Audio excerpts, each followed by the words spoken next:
Yo quiero invitarle para que vaya conmigo, por favor, al libro de Daniel.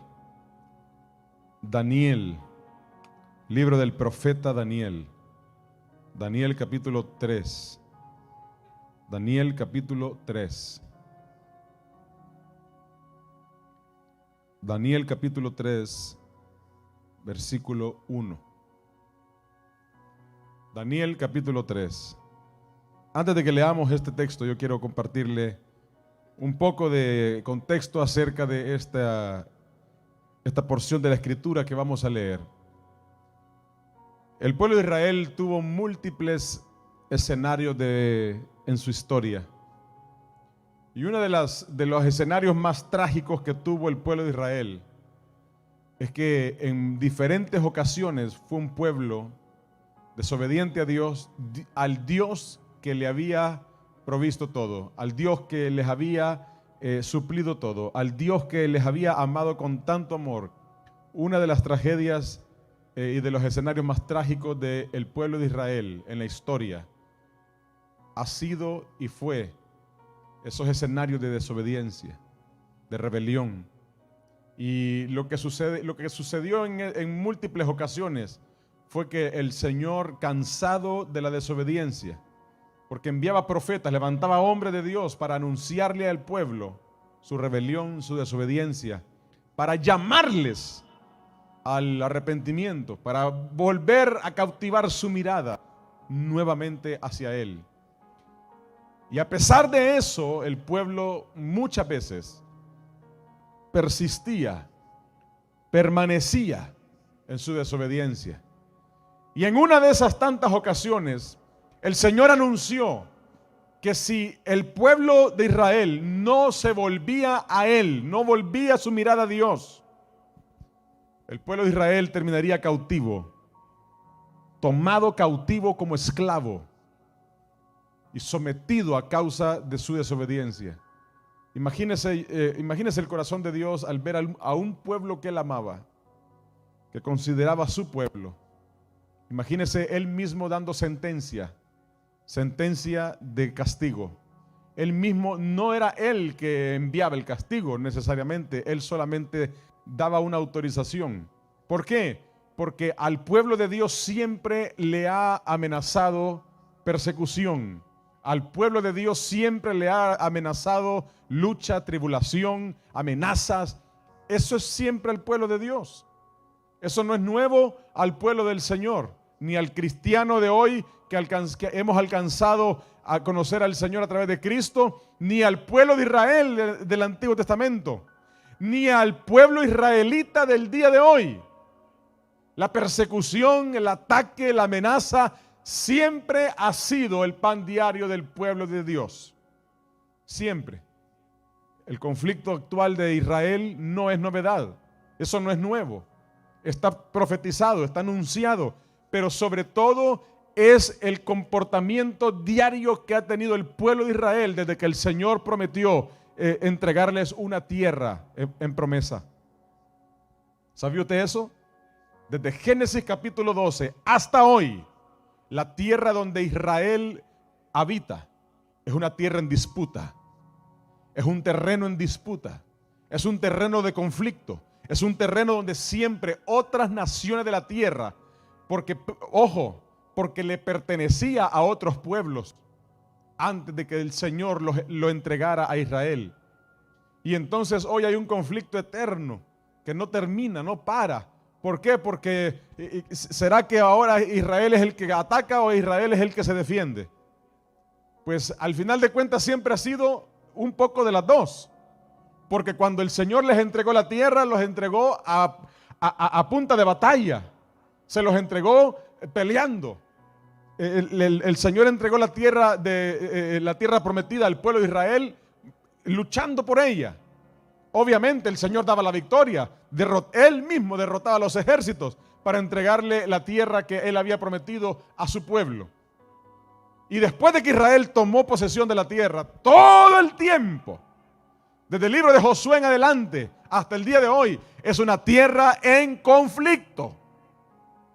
Es una tierra que a Israel le ha tocado siempre defenderla. Y cuando la han tomado cautiva y la han destruido y otros han invadido el territorio, Israel ha tenido que volver otra vez a pelear por ella. O sea que si hoy, yo le puedo asegurárselo, si hoy la nación de Israel fuera desterrada otra vez, le puedo asegurar que volvería a tomarla. Porque es una tierra prometida al pueblo de Israel por el Señor. Y desde el libro de Josué hasta el día de hoy, lo que encontramos es batalla, lucha, pelea. Pero nunca el Señor tenía problemas con Israel para protegerlo, para cuidarlo, para levantar muralla. Cuando el pueblo de Israel era obediente, era fiel a Dios, vivía para el Señor, era fiel a su mandato. El Señor siempre protegía a su pueblo. Pero cuando el pueblo de Dios daba la espalda al Señor, entonces Dios quitaba su mano. Y ahí quedaban expuestos, quedaban débiles, quedaban frágiles. Mire qué enseñanza nos deja eso a nosotros hoy. Cada vez que el pueblo de Dios se volvía en contra de Dios, quedaba frágil, quedaba vulnerable. Y el Señor retiraba su mano. Y no es que Dios los castigaba necesariamente, les advertía, les anunciaba. Y cuando el pueblo de Dios se alejaba, el Señor decía: ok, te lo dije, hasta aquí llego. Y eso sucedió en el contexto en el que cuando el Señor levanta al profeta Daniel. El profeta Daniel es comisionado para hablar la palabra de Dios al pueblo de Israel, un pueblo cautivo, un pueblo que por causa de su desobediencia, de su infidelidad a Dios, el Señor les dijo: si ustedes siguen en su pecado, yo los entregaré en las manos de Babilonia. Babilonia era un imperio poderoso. Hay varios imperios a lo largo de la historia que tienen actividad, que tienen presencia en la historia bíblica. Encontramos al imperio romano, al imperio egipcio, al imperio babilónico, al imperio persa. Son imperios históricos que los encontramos siempre en la escena teniendo algo que ver con Israel, con el pueblo de Dios. Y el imperio persa era el vecino del norte en Israel. Usted puede, como dicen los muchachos, ¿verdad? Puede googlear hoy después del culto y busque y vaya, revise, investigue de qué se trataba el imperio persa en los tiempos bíblicos. Y usted se va a asustar de lo grande y poderoso que era el imperio persa que tenían de vecino en el norte. Pero en el sur, la nación de Israel tuvo dos vecinos. Imagínense si el imperio persa era un imperio tremendamente brutal, asesino, salvaje, con mucho poder. En el sur, el pueblo de Israel tenía dos vecinos. Mire, por alguna razón extraña, el Señor dejó a Israel en medio de unos vecinos que usted y yo no los quisiéramos tener. ¿Ha tenido usted malos vecinos? ¿Vecinos conflictivos? ¿Vecinos complicados? Estos no son de los que subían la música a medianoche. Estos le querían quitar su casa. En el sur, el pueblo de Israel tenía dos vecinos. El imperio egipcio. Nada más y nada menos. El imperio egipcio era vecino del sur de Israel. Y en el sur había otro vecino, o sea, dos casitas pegadas a la de ellos. El imperio babilónico. Babilonia. Algunos la llaman la Gran Babilonia. Un imperio no solamente poderoso, sino de mucha perdición, de mucha corrupción. Un imperio donde en realidad imperaba, gobernaba la lujuria, el desorden, la corrupción y el poder. Así que Babilonia quería siempre acabar con todo lo que tenía cerca. Con su vecino de la par, que era Egipto, tuvo que quedar más o menos en paz porque eran dos que si hacíamos chispa entre esos dos, el mundo corría peligro. El imperio egipcio y el imperio de Babilonia. Pues el imperio egipcio siempre ha querido y quiso someter al pueblo de Israel. Siempre, usted puede encontrar la historia. Siempre, pregúntele al faraón. El faraón no quiso en aquel momento dejar ir libre al pueblo. Por eso el Señor se tiene que levantar y usar a Moisés para sacar al pueblo de Israel de ser esclavo en Egipto. Pues en el escenario de Daniel, en este escenario, Israel está ya cautivo como esclavo. El pueblo entero en Babilonia. Ya la sentencia de Dios se había cumplido en el pueblo de Israel. Y Daniel es un profeta que el Señor levanta para anunciar. No solamente anunció el juicio que venía, sino que anunció también la oportunidad, la esperanza del tiempo de restauración que Dios tendría para Israel. Y tan lindo el Señor que no solamente usó a Daniel para profetizar acerca del tiempo de restauración de ese momento en el proceso de cautividad de Israel, sino que también el Señor lo usó para profetizar sin que él se diera cuenta. Profetizar acerca de esos tiempos de restauración poderosos, eternos, que ahora usted tenemos la esperanza de encontrarnos con ellos. Daniel es uno de los profetas que anuncia, junto con Ezequiel, junto con Juan en el Apocalipsis, anuncian el fin de los tiempos, la esperanza para la iglesia de Cristo. Y aquí está Daniel anunciando y registrando lo que está sucediendo con el pueblo de Israel en Babilonia, siendo cautivos.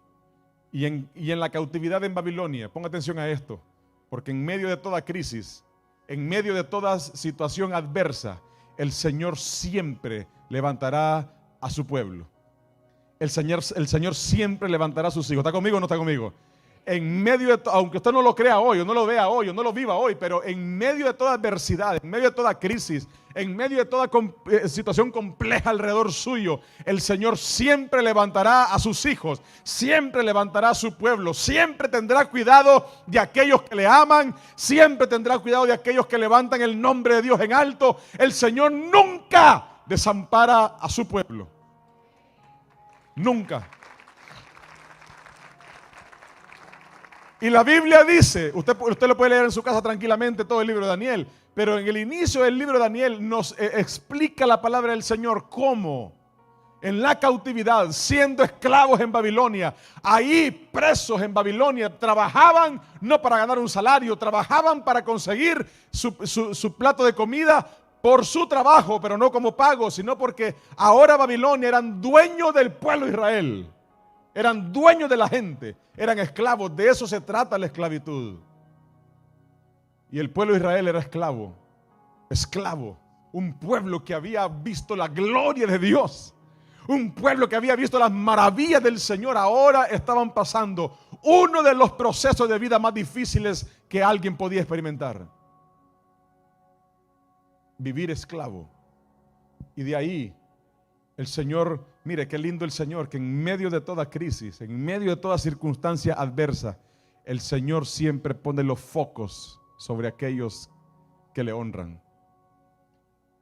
Usted quiere ver a Dios obrar en su vida, siempre manténgase fiel al Señor, porque en medio de la adversidad el Señor pondrá los focos para iluminar a aquellos que no le han fallado, aquellos que no lo han dejado, aquellos que no han abandonado. El Señor siempre iluminará esas vidas, pondrá los reflectores para decir: voy a levantarlos, véanlos, conózcanlos, voy a usarlos. El Señor empezó a levantar a algunos hombres jóvenes de Israel, levantarlos, oiga bien, para ponerlos en Babilonia en lugares de honor. Y habían hombres en Babilonia, hombres israelitas que le servían a Nabucodonosor, el rey de Babilonia. Le servían como judíos, pero como creyentes del Señor. Le servían a la par del rey servían. El Señor los había expuesto, los había mostrado delante de los ojos del rey Nabucodonosor en Babilonia, y ahora le servían en su palacio. Mire qué tremendo, porque habían sido de aquellos que sobresalían, de aquellos que llamaban la atención, de aquellos que causaban un impacto. Yo no sé usted, pero el plan del Señor para nuestra vida es eso, es que llamemos la atención con su gracia, provoquemos la diferencia con su gloria y su poder en medio nuestro. Y eso no se forza. Eso no hay que presionarlo. Con nuestra fidelidad al Señor, con nuestro buen testimonio, con nuestra devoción a Dios genuina, el Señor se encarga de promover a aquellos que están siendo fieles a Él. Y había levantado un grupo de hombres bien especiales, israelitas, que ahora servían en el palacio del rey. Y mire lo que dice Daniel capítulo 3 versículo 1. Ponga atención a lo que dice este texto. Dice la palabra del Señor, se lo leo en la Nueva Traducción Viviente, usted lo tiene dice lo mismo en la traducción que tenga, con otras palabras seguramente. El rey Nabucodonosor hizo una estatua de oro que medía 27 metros de altura y 2,5 metros de ancho. 27 metros de altura. Para el que no está familiarizado con los metros, pues estamos hablando de casi 90 pies de altura. 90 pies de altura, y dice que tenía 2,5 metros de ancho. Esto eran más o menos 7 pies, casi los 8 pies de ancho. 8 pies de ancho y 8 pies de ancho y casi 90 pies de alto. Imagínese usted. Imagínese 3 postes de energía eléctrica puestos uno encima del otro. Una estatua de oro que había levantado Nabucodonosor. Y la levantó sobre la llanura de Dura, en la provincia de Babilonia. Esta estatua no estaba escondida. Estaba en un valle donde todos podían verla. Luego envió mensajes a los altos funcionarios, autoridades, gobernadores, asesores, tesoreros, jueces y magistrados, y a todos los funcionarios de las provincias para que asistieran a la dedicación de la estatua que él había levantado.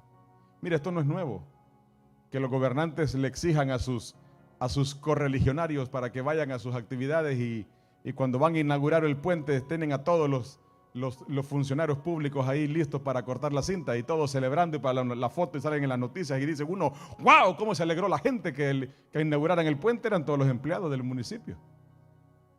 Esto es así, esto no es nuevo. Mire, nosotros nos sorprendemos con muchas cosas, amada iglesia. Esto no es nuevo, nada de lo que vemos hoy en este mundo es nuevo. Todo está escrito, todo está contado, ya todo tiene una fórmula y Dios tiene la salida siempre. Dice el versículo 3, de modo que todas estas autoridades vinieron y se pusieron de pie ante la estatua que el rey Nabucodonosor había levantado. Entonces, un vocero proclamó y dijo, gente de todas las razas, naciones y lenguas, escuchen el mandato del rey. ¡Tuturú, turú, turú! Oigan el mandato del rey. Cuando oigan tocar la trompeta, la flauta, la cítara, la lira, el arpa, la zampoña y otros instrumentos musicales, inclínense rostro en tierra y rindan culto a la estatua de oro del rey Nabucodonosor. Escuche el decreto. Cualquiera que se rehúse a obedecer será arrojado inmediatamente a un horno ardiente. Así que al sonido de los instrumentos musicales, toda la gente de cualquier raza, nación o lengua. ¿De dónde nación más había ahí? ¿Y qué otra nación iba a haber ahí? Si era Babilonia y los esclavos israelitas. Esto es lo que había. Y dice, toda la gente de cualquier raza, nación o lengua se inclinó rostro en tierra y rindió culto a la estatua de oro que había levantado el rey Nabucodonosor. Sin embargo, algunos de los astrólogos, estos eran los que seguramente, los que llamaban como los videntes, los magos que tenía el rey, los que le decían los asuntos misteriosos de la vida. Algunos de los astrólogos se presentaron ante el rey y denunciaron a los judíos. Pusieron denuncia. Escuche. Y dijeron al rey Nabucodonosor: ¡que viva el rey! Ese era el saludo que le daban antes de decirle algo. ¡Viva el rey! Usted emitió un decreto que exige a todo el pueblo inclinarse y rendir culto a la estatua de oro al oír la trompeta, la flauta, la cítara, la lira, el arpa, la zampoña y los instrumentos musicales. Este decreto también establece que quienes se rehúsen a obedecer serán arrojados dentro de un horno ardiente. Pues hay algunos judíos, específicamente 3 a los que ellos mismos les cambiaron el nombre: Sadrach, Mesach y Abednego, a los que usted puso a cargo de la provincia de Babilonia. Escuche, mire dónde estaban posicionados: a cargo de la provincia de Babilonia. Pero ellos 3 no le prestan atención a ese decreto. Su majestad. Se niegan a servir a los dioses de su majestad y no rinden culto a la estatua de oro que usted ha levantado. Entonces, escuche, Nabucodonosor se enfureció y ordenó que trajeran ante él a Sadrach, Mesach y Abednego. Cuando los trajeron, el rey les preguntó: ¿es cierto, Sadrach, Mesach y Abednego, que ustedes se rehúsan a servir a mis dioses y a rendir culto a la estatua de oro que he levantado? Le daré una oportunidad más. Mire que les detiene la respuesta. Les hace la pregunta y les detiene la respuesta. Y les dice, o sea, no los quería condenar. Va conmigo, no los quería condenar. Porque eran sus principales de la provincia de Babilonia. Era gente que trabajaba para él. Eran fieles a él. Eran hombres íntegros, judíos, con la gracia del Señor. Y mire cómo dice la Biblia. El mismo rey le dice algo antes de juzgarlo. Le dice: le daré una oportunidad más para inclinarse y rendir culto a la estatua que he hecho cuando oigan el sonido de los instrumentos musicales. Sin embargo, si se niegan, serán inmediatamente arrojados al horno ardiente. Y entonces, les pregunta, ¿qué Dios podrá rescatarlos de mi poder? ¿Qué Dios les va a poder rescatar de mi poder? ¿Usted le ha pasado con alguno de sus hijos o con alguien que en algún momento usted le advirtió algo, dio una orden, no la cumplieron, pero viene y usted está a punto de cumplir con el castigo que usted dijo que iba a ejercer? Y cuando llega delante de usted, usted no quiere castigarle. Usted no quiere poner en acción aquel castigo que usted dijo. Y entonces usted le dice: bueno, no quisiste arreglar tu cuarto, ¿ok? Entonces te toca 0 teléfono por el resto del año. Porque nos ponemos bien intensos, ¿verdad? Usted se ha fijado cómo nos ponemos de intensos los padres. Y entonces llega a la casa y lo tiene enfrente y le dicen: me dicen que no arreglaste el cuarto. Pero si lo arreglas ahora, te salva. Si lo arreglas ahora, te quedas con tu teléfono. Si lo arreglas en este momento, arreglamos este asunto y descartamos aquella pena capital que tenía condenada. Porque quiere dar la oportunidad. Y mire qué lindo cómo nos comportamos. Qué lindo hasta cómo el diablo hace. No te has rendido ante mí, pero te voy a dar una oportunidad más. Oh, así de lindo se presenta. Le dice el rey a estos judíos: me dicen que no se rinden ustedes delante de la estatua que yo levanté. Les voy a dar una oportunidad. Vamos a volver a tocar los instrumentos. Mire qué show, mire el espectáculo. Mire el momento ese tan absurdo. O sea, ya tocaron los instrumentos, ya todo el mundo se rindió. ¿Está conmigo o no está conmigo? Mire, voy a llegar a un lugar ahí, me está viendo extraño, pero voy a llegar a algo que el Señor tiene preparado para nosotros hoy. El pueblo entero de toda nación, de toda lengua, ya se inclinó. Ya sonó la trompeta, el arpa, la lira, todo sonó ya. Y todo el pueblo se rindió. ¡Oh! Y aquí todo el alboroto era por estos tres. Todo el alboroto era por estos tres. Y ahora el rey Nabucodonosor tiene a todos sus músicos, todos los instrumentos preparados, la estatua delante, todos los funcionarios en la corta de la cinta roja de la estatua. Todo lo tiene convocado para ver a estos tres rendirse delante de la estatua en una segunda oportunidad, porque la primera, el rey con todo su poder, con toda la amenaza que Babilonia representaba, estos tres dijeron: nosotros no. Y ahora toda la maquinaria babilonia está lista para poner en vergüenza a tres judíos que amaban a Dios, que por sobre ser funcionarios de Babilonia servían al Señor.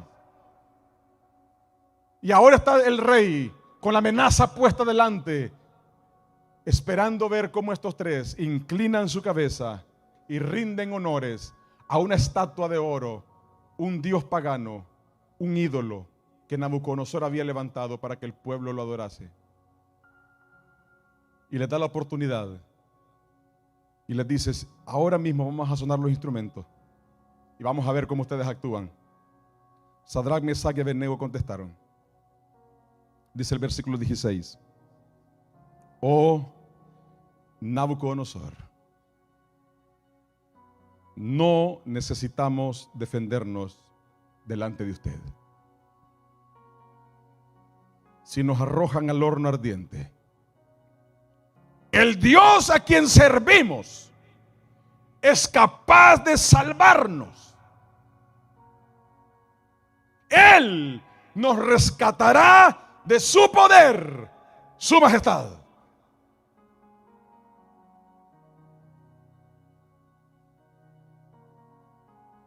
Ya estaba declarado ya. El Dios al que servimos, escuche, es capaz de salvarnos. Él nos rescatará de su poder.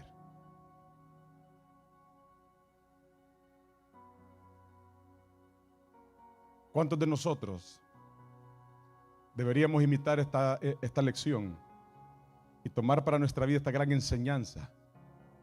¿Cuántos de nosotros nos rendimos delante de todo lo que el mundo ofrece de una manera tan fácil, tan sencilla? ¿Cuántas cosas la Babilonia de hoy, que es toda la corrupción y toda la perdición del mundo en el que hoy nosotros vivimos? ¿Cuántas estatuas de oro le ofrece a usted cada día?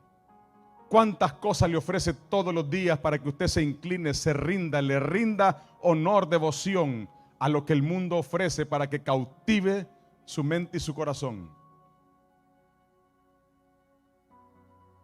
Sadrac, Mesach y Abednego habían conocido la gloria de Dios. Sí, ellos estaban cautivos, pero venían de conocer todo lo bueno de Dios en sus vidas. Conocían todo el poder, toda la majestad del Dios que les había entregado la tierra que había prometido.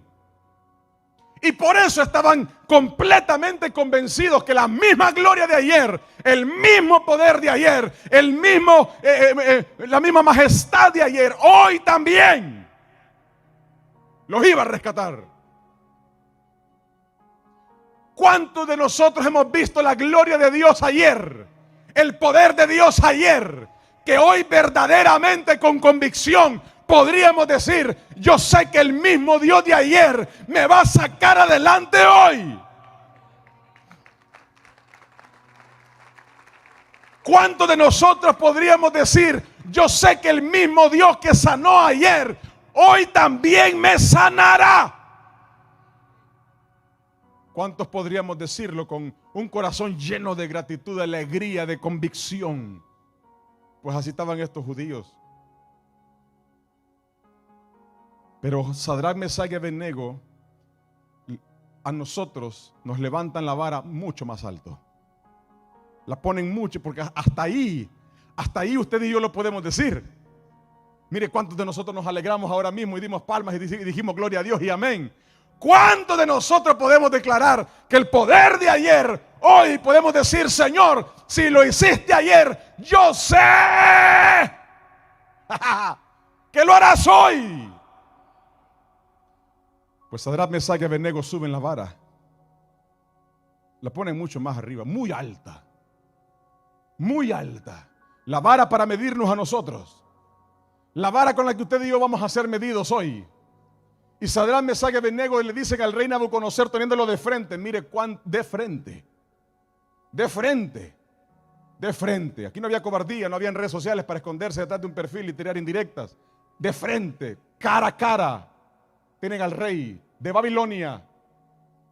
No al dueño de Facebook, al rey de Babilonia, que los podía matar inmediatamente. Sus cabezas están en peligro inmediatamente. Y ellos le dicen al rey Nabucodonosor, el Dios nuestro nos va a rescatar de esta situación. El Dios nuestro nos va a rescatar de este tormento en el que estamos. Imagínense, solo tenían que rendirse, solo tenían que doblarse delante de la estatua. Solo tenían que inclinar sus rostros, solo tenían que agacharse, solo tenían que hacer esto y se acababa el tormento. Solo tenían que complacer un poquito al rey y se acababa todo el castigo que estaban a punto de enfrentar. Un poquito, pastor, si mire, solo fue un momentito para que mi familia se tranquilizara.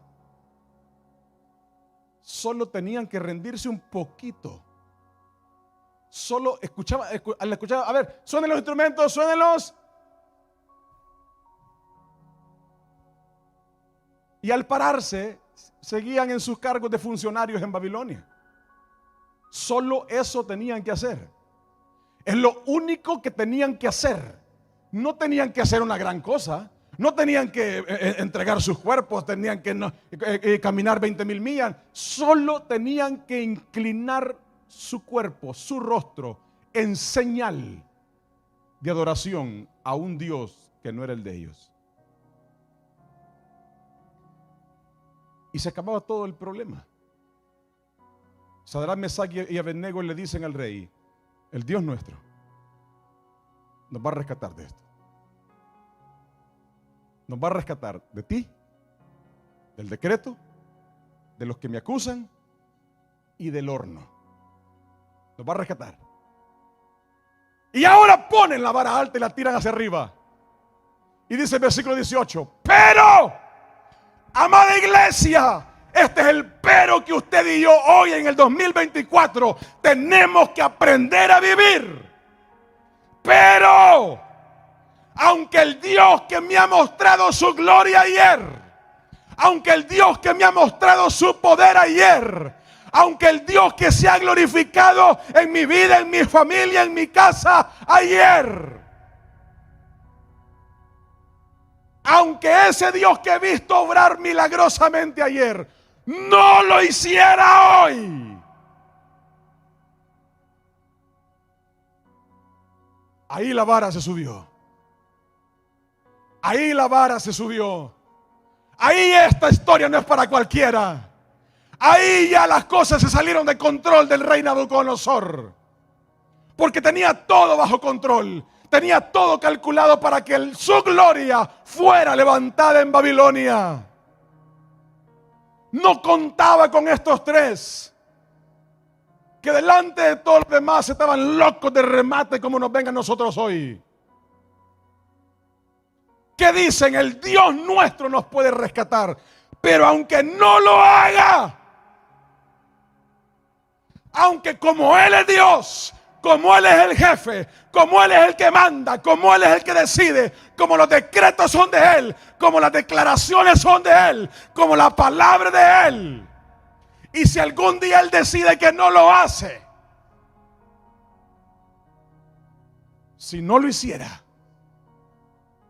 como Él tiene el poder para decidirlo, si Él no lo sana, si Él no responde, si Él no provee lo que quiero, si Él no hace lo que le pido, deseamos dejarte claro en tu cara, Rey, que jamás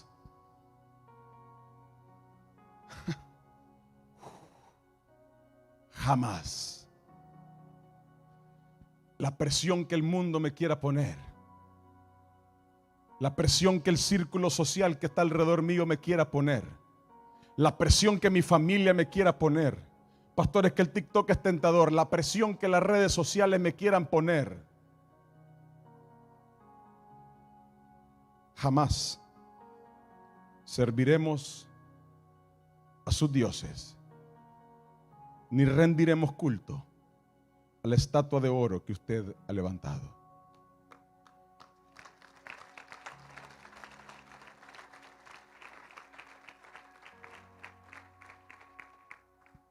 Ellos dicen, nosotros no, Rey. Nosotros no. Nosotros no. Te equivocaste de gente. Te equivocaste de creyente. Te equivocaste de cristiano. Te equivocaste. No, aquí no estamos hablando con wichiwachis. Aquí no estamos hablando de los que el desánimo los hay. Sí, nos rendimos porque estoy bien desanimado. Aquí no estamos hablando con cristianos wichiwachis. Ay, qué problema. Sí, que viera problema. Viera, pastor, yo por eso llevo dos semanas sin ir al culto, porque viera cuántos problemas tengo. Pues mañana a las 5 de la mañana está listo para ir al trabajo. Ay, ahí no hay problema, no hay enfermedad. Ayer se quebró, hoy no viene al culto y mañana va al trabajo.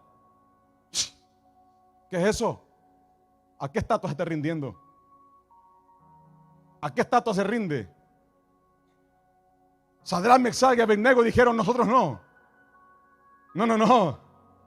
Hay quienes dicen, ay, tengo un poquito de fiebre hoy, pastor, no voy al culto. Mañana está pero fue a 104 de temperatura. Aquí estoy, patrón. Ya está listo en el trabajo. Bueno, si me muero, eso viene, pastor. Sadrach, Mesach y Abednego dice, se equivocaron con nosotros.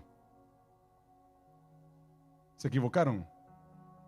El Dios nuestro nos puede rescatar y nos va a rescatar.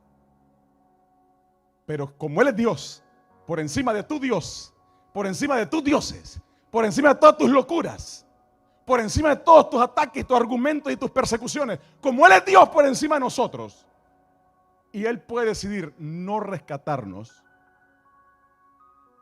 que te quede claro, que aunque no nos rescata, aunque no venga por nosotros, aunque no haga un milagro hoy, aunque no nos deje sorprendidos hoy, aunque no suceda lo sobrenatural hoy, aún así, nosotros no nos vamos a inclinar.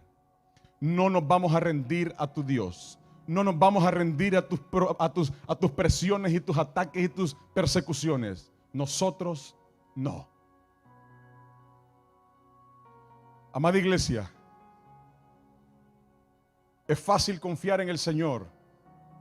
Es fácil creer en Dios y declarar la promesa del Señor y la gloria de Dios para mi vida, cuando yo tengo la idea en mi mente y en mi corazón de un Dios que hace como yo quiero. Porque entonces estamos a la cama de un familiar, al pie de la cama de un familiar enfermo grave, y decimos, yo sé que Dios lo va a sanar. Yo sé que y le decimos a la familia alrededor, no se preocupen, que Dios lo va a sanar. Dios le va a rescatar de aquí. Y mañana llega la noticia. Le llaman, usted está en el trabajo, donde sea que esté. Le llaman y le dicen, se murió. Se complicó. Yo le pregunto, ¿cuál es su reacción ante tal situación? ¿Cuál es nuestra reacción ante la situación de tener a un Dios al que nosotros podemos declarar como grande, poderoso, sobrenatural, misericordioso, grande en batalla? Pero mañana puede decidir no hacer como nosotros queremos. ¿Va a permanecer firme usted? ¿Va a permanecer fiel usted? ¿Sabe qué? Muchos no. Muchos ya no lo han hecho. ¿Sabe qué cantidad de porcentaje tan sorprendente de gente que se autodenomina ateos, nacieron en el ateísmo por una decepción que Dios no hizo como ellos esperaban. ¿Sabe cuánta gente hoy hay negando a Dios, dándole la espalda a Dios? Porque no sanó a mi abuela, porque se murió mi papá, porque no hizo el milagro que necesitaba, porque me traicionaron, porque esto, por lo otro. Porque se ha ofrecido un evangelio muy diferente al de Sadrach, Mesach y Abednego. Un evangelio muy diferente al de Daniel. Un evangelio muy diferente al de la palabra. Por eso hay muchos que dicen, yo sí, pastor, si me van a aumentar el salario, yo sí. Yo sí. Yo sí, sí.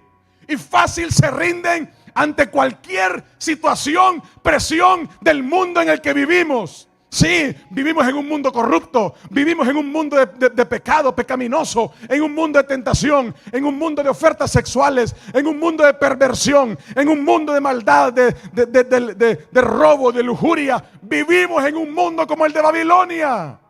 Eso no es nuevo, no es sorpresa. A Sadrach, Mesach y Abednego eso no les sorprendía. Eran creyentes firmes, sólidos, que ante el horno anunciado, yo no sé cuál es el horno que usted tiene enfrente anunciado, pero estos tres, delante del horno que tenían anunciado, con la oportunidad de no ser quemados, dicen: nosotros no.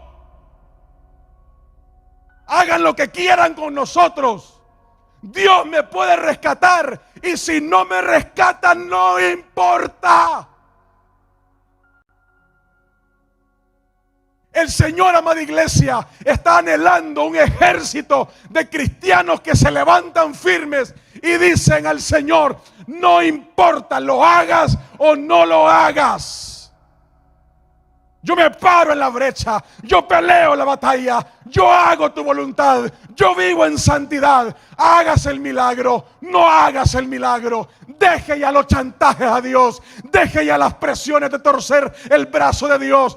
Él puede decidir hacerlo o no. ¿Qué va a decidir usted? ¿Qué vamos a decidir nosotros? Estos tres dijeron: nosotros no. Nosotros, lo haga Dios, no lo haga Dios, no nos rendiremos ante el mundo. No nos rendiremos ante la estatua. No nos rendiremos ante tu Dios. No nos rendiremos, y te daremos el gusto que tú quieres, vernos rendidos a tu Dios. Nosotros no. Le vamos a dar la gloria a Dios. Le vamos a dar la gloria al que vive. Vamos a seguir sirviendo al que vive. Vamos a seguir amando al que vive. Lo haga o no lo haga. ¿Cuántos dicen amén?